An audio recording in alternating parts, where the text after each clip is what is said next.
Hello and welcome to the big picture. Today we are looking at the issue of the elections in the 5 states which are going to be held over the next 1.5 months and the various measures taken by the Election Commission to control these elections, and also how this round of elections is going to disrupt the budget session of the Parliament, and whether this kind of disruption of the budget session is a good thing and whether the Election Commission should have taken note of this.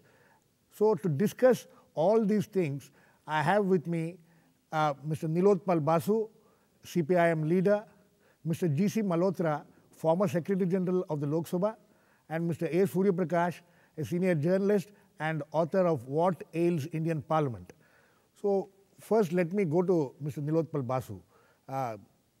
Nilotpal, the 5 states are going to polls, and you know, first time in the last 10 years, I've gone through the data. We'll be showing those things on the screen also.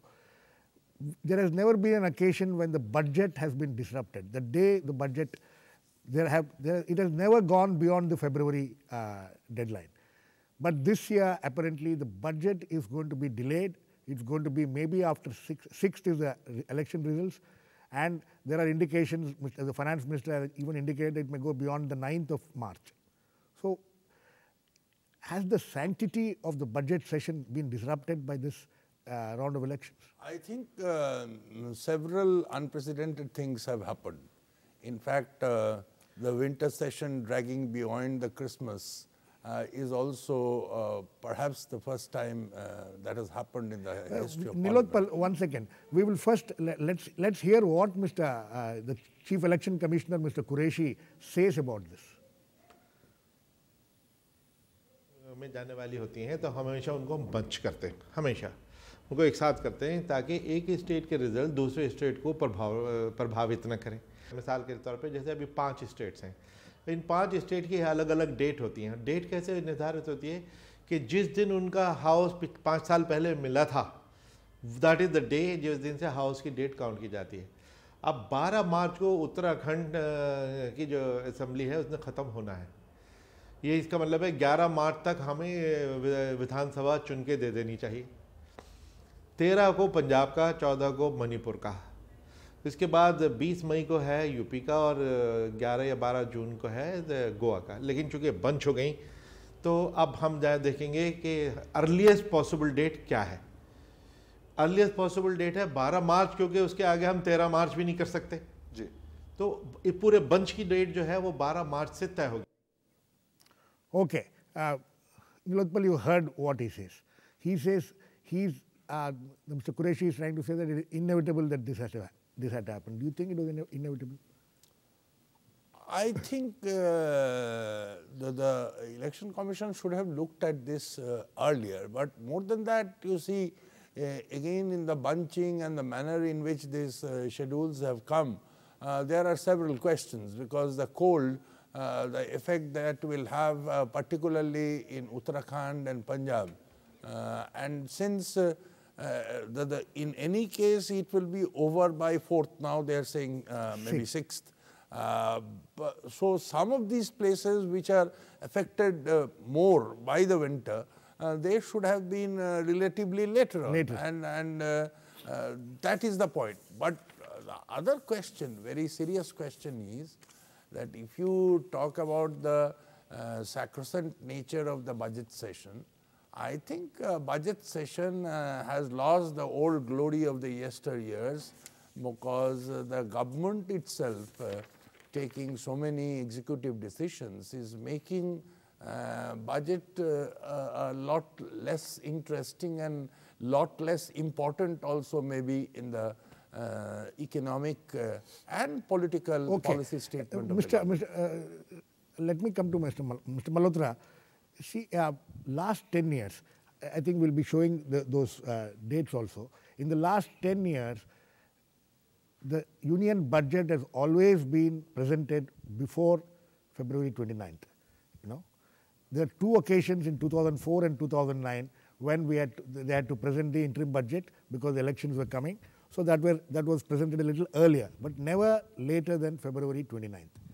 So, is this breaking a tradition, or is it just a breaking a tradition? No, you see, you yourself said that twice, because of the elections, the budget was postponed. No, in 2004. Actually, interim budget were. That's right. Interim budget. It was in two parts. Yeah. I remember. Right. I was the Secretary General then. Yes. But then we have also to see whether in these 10 years, immediately around the budget time, that is 28th February, the elections in the states in this number were there or not. We have some information on that also. We'll be showing those graphics also. Last 10 years, where the elections have been held in different states in the first half of the year. So we have those graphics also. We'll be showing that. That is right. But what I wanted to say was, though elections have been held in certain states during this period, never has the budget session been postponed. And during this period means immediately in March. April, February, March. Maybe February is prior to 28th February, but then if it is in immediate, the ground that they have been saying is that policy decisions naturally have to be taken, and code of conduct is in operation till 12th of March. But that is besides. What I am saying is that earlier the General Purposes Committee of the Lok Sabha had given sacrosanct dates for the three sessions. Budget, for example, it will start from 20th February and go up to 15th of May. In two segments. No. Fragments started later when After the departmentally related standing committees came. Okay. I am talking 1955. Right. In the beginning, General Purposes Committee decided that let us have more or less fixed dates. Right. For budget session, they said 20th February to 15th May. Okay. For autumn session, they said 15th July to 15th September. Okay. For the winter session, they said from 5th November to 20th December. Now, these were the dates that were given. They could not be adhered to, but the months were always adhered to. February to May will be the budget session. Normally, by and large, July to September will be the autumn session. November to December will be before Christmas will be the winter session. Then later, earlier it used to be at 5 o'clock. Right. On the last day of. Yes. Then last day of February. I remember. Last day of February. 5 yes, p.m. Last day of February, 5 o'clock. But since we were following the British archaic position, which suited them because of the time lag, we changed it to 11 o'clock. Now, generally, the budget has been at 28th February, 11 o'clock. Or 29th. Once it has been 29th also. That's right. That was a Saturday, and it was held. Now, normally this is the practice. But as I said, you were speaking about the 10 years. But if you go a little previous to that, I am not exact on the particular year, but there has been an instance when the budget was, instead of 28th February, held a little later. The session started. The session started. The session started a little later. As you said, whenever parliament elections are there, it definitely starts later. Right. But there have been one case, I could not lay my hands on that, when it really the budget was presented not on 28th but a little later. But now the grounds which have been given, code of conduct is in operation, the policy decisions will have to be taken because budgets, although Mr. Nilotpal said that executive decisions are being taken earlier, but then by and large, during the budget presentation, major policy decisions are taken. Absolutely. And from that point of view, when the code of conduct comes into being, it would be a violation of that. Right. We'll discuss this further. Surya Prakash. So, the sanctity has been eroded by this decision. Of the whole budget presentation. Budget presentation. Yeah, that is true. But more important is the timing of elections in different states. Right. Like you said, For example, you know, under the Constitution, the life of an assembly is 5 years from the first day of sitting of the assembly. Right. So, according to that, 12th March was the deadline for Uttarakhand. Right. 18th May was the deadline for Uttar Pradesh. So, the Election Commission has a duty to ensure that the new assemblies are in place Right. within that time. Right. But 12th March is the deadline for Uttarakhand. And he is holding the elections on 30th January. I don't think anybody who has an idea of the weather conditions in Uttarakhand would choose 30th January. Also because the Election Commission itself had kept, I think, 3rd March for Goa. Yes. If you can have 3rd March for Goa, why couldn't you have 3rd March for Uttarakhand? Exactly. We will discuss I am this unable further. to understand the Right. whole logic. We will discuss this further. We need to go into a short break now. Please keep watching. We'll come back very soon.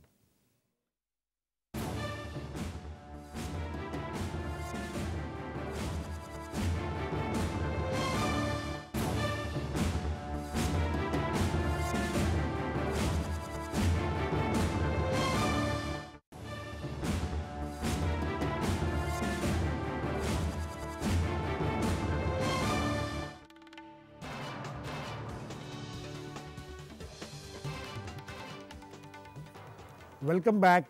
We are discussing this round of elections in the 5 states and the schedules and how it is disrupting the budget session of the parliament, which is a very unusual and a rather very, very rare thing.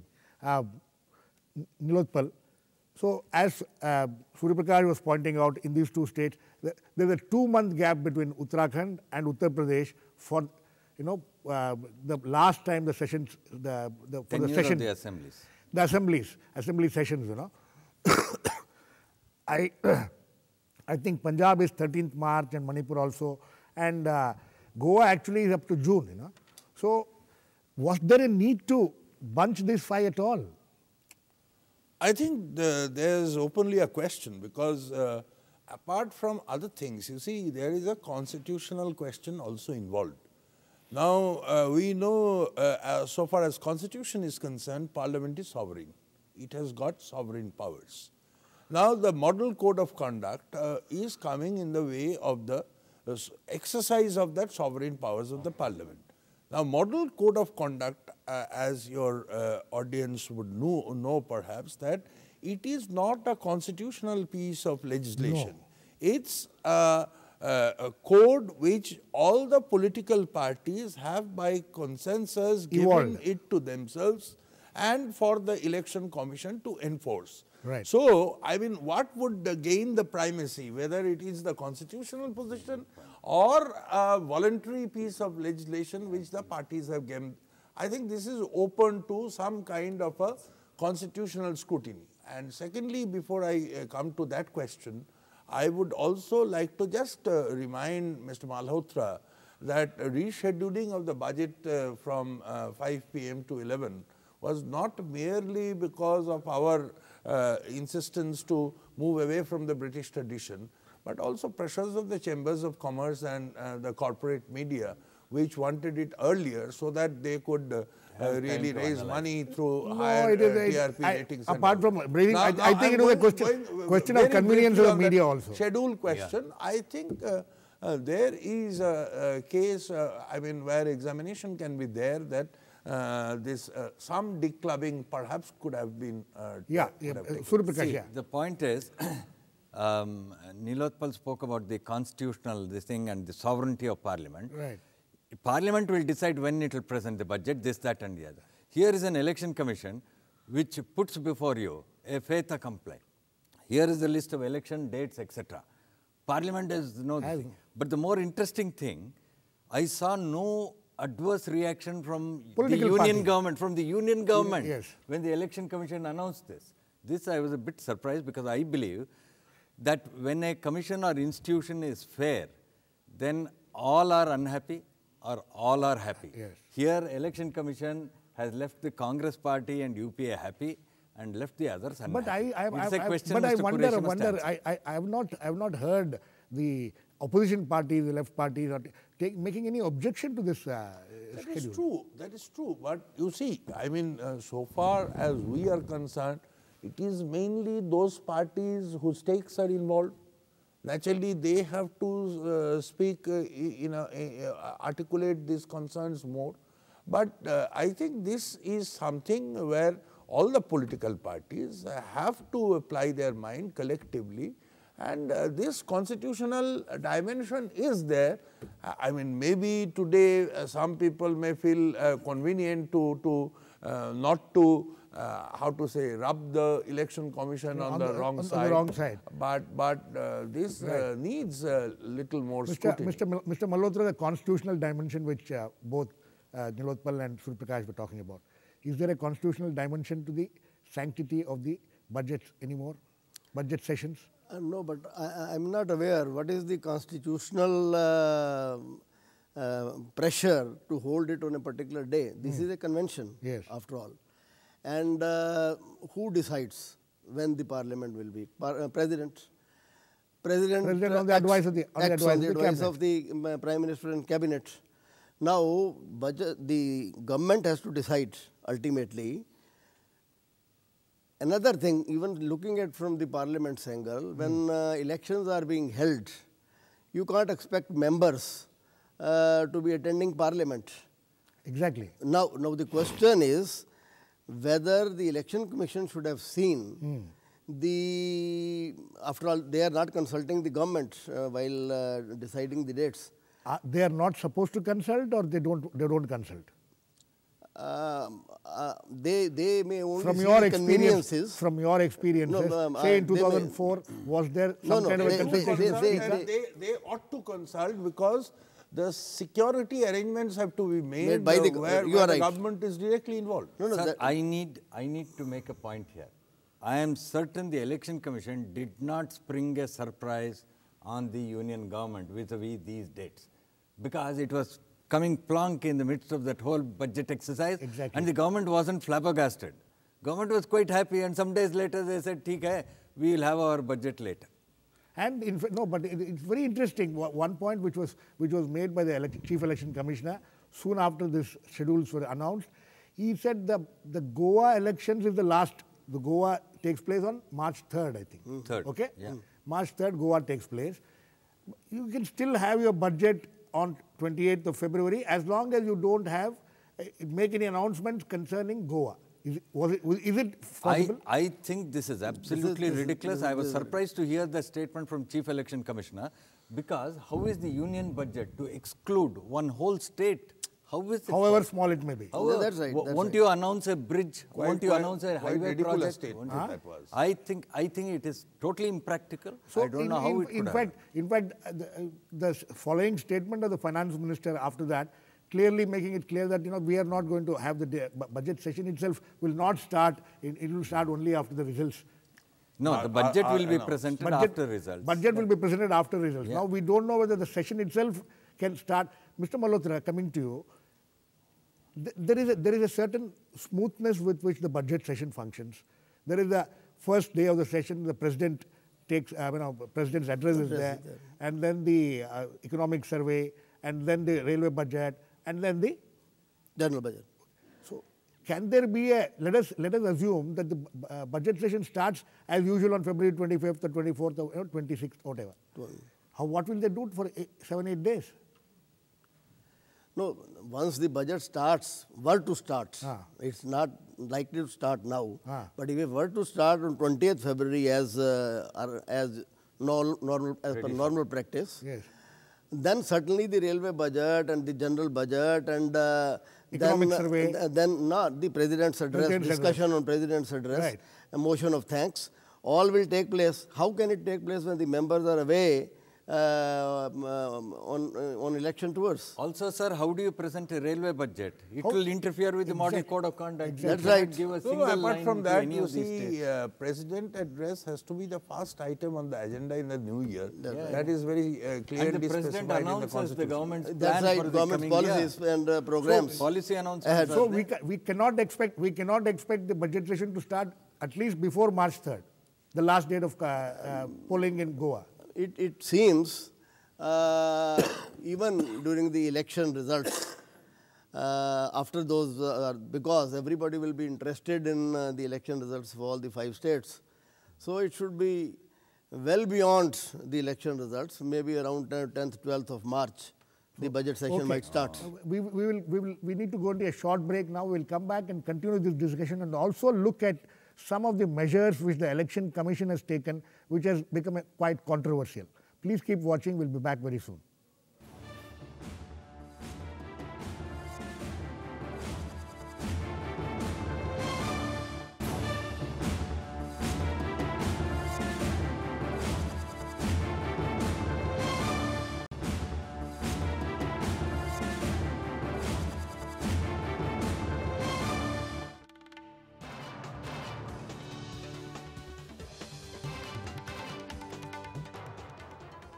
Welcome back. We are discussing this round of elections to the 5 states and the problems it is causing in the budget session getting delayed, as well as the other measures taken by the Election Commission which have become controversial.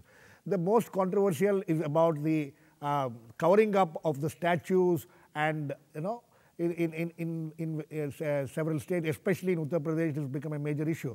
So let us just hear what Mr. Qureshi, the Chief Election Commissioner, had to say about this. ये निर्णय है कि वो उन मूर्तियों को ढका जाएगा। हाथियों को भी, हाथी के उनकी पार्टी का सिंबल भी है, तो इसलिए हाथ उसमें कंफ्यूजन सब होता है। तो मूर्तियां, दोनों प्रकार की मूर्तियां, उनको ढका जाएगा। ये यूनिफॉर्म है, ये हमारी पुरानी इंस्ट्रक्शन है, बहुत पुरानी। जैसे कैलेंडर के ऊपर भी अगर किसी नेता का फोटो होता है जिससे लोग प्रभावित हो सकते हैं, तो उन कैलेंडरों को हटवाते हैं। होर्डिंग लगी हुई होती हैं जिसमें गवर्नमेंट के नॉर्मल में टीका लगाओ, लेकिन लगा हुआ है चीफ मिनिस्टर का, प्राइम मिनिस्टर का फोटो, तो उसको छुपाया जाता है। तो ये स्टैंडर्ड इंस्ट्रक्शन है, उसी के उसमें। So, Nilotpal, you heard what the Chief Election Commissioner is saying. I have not seen too many objections from any political parties to this measure taken by the Election Commission. And in fact, the election commissioners have been defending themselves, saying this is not the first time it's happened in the past also. Do political parties have any problem with this measure? I don't know. Actually, as I was saying, then again, the tendency of not rubbing the Election Commission the wrong way seems to be the dominating sentiment. But it is again quite ridiculous. I mean, India is a country where all over, India is a country of elephants statues. were there before this symbol was allotted as the formal electoral symbol to Bahujan Samaj Party. So I think this is, frankly speaking, quite ridiculous. What happens to live? What happens to live In any elephants? case, I don't think uncovered elephants should swing the way the electoral fortunes for Mayawati and Bahujan Samaj Party. You see, on this, one, covering the statues of Mayawati is one thing. Covering statues of elephants is quite something else. I think the Election Commission has erred here, because what about bicycles, which is this thing of symbol of Samajwadi Party. Mulayam Singh Yadav's party. What about hand pumps, Rashtriya Lok Dal? I mean, it can go to absurd levels tomorrow. This is one. Secondly, the more important thing, you want a level playing field in elections. Right. In fact, I had myself petitioned the Election Commission some time ago, saying government schemes named after icons of a single party. Right. In fact, there are about 1.5 lakh crores of schemes are named after icons of one particular party. Where is the level playing field? So please remove those mean the names. Congress Party? The Congress Party. So please remove those names from government schemes. The commission rejected my petition. It said you approach the government. That is all right. In which case, why do you want to cover Mayawati's statue and say that disturbs the level playing field? If that disturbs, this is the biggest disturbance. There is not a single street in India where you will not see hoardings or this thing about some schemes. And what do these schemes pertain to? Drinking water, housing, urban development, electricity, rural electrification. Right. So, I mean, lakhs of 1.5 lakh crores is spent by Mr. government Malhotra, on has these there been any at the parliament level, has there been any discussion on this? When these kind of model codes of conduct are, do the parliaments get involved in these kind of things? I really am not aware of any such discussion having taken place. I don't think Parliament as an institution, but of course, a meeting of the political parties, the Election Commission is calling quite frequently, periodically, and such policy issues are discussed there.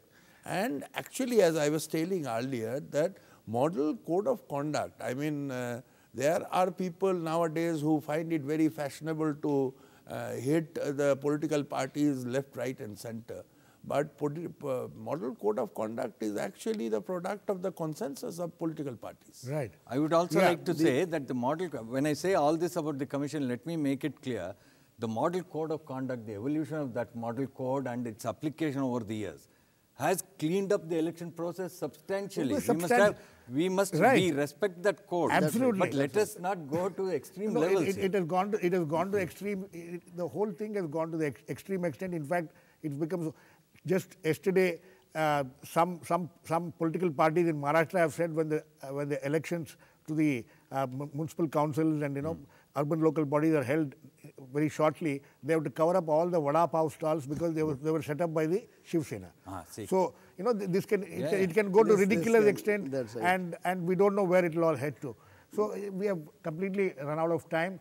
So this kind of decisions taken by the Election Commission needs to be completely take into view the various aspects of tradition, especially the Parliament's tradition of having the budget session on a particular day, the budget being presented on a particular day. All these things have been eroded after this round of elections, and also the decision of the Election Commission to cover up all these statues can lead to some ridiculous problems in the future. Thank you very much for watching. Thanks to all my guests, Mr. Nilotpal Basu, Mr. Malhotra, and Mr. Surya Prakash. Please keep watching. We'll come back with another issue on the big picture.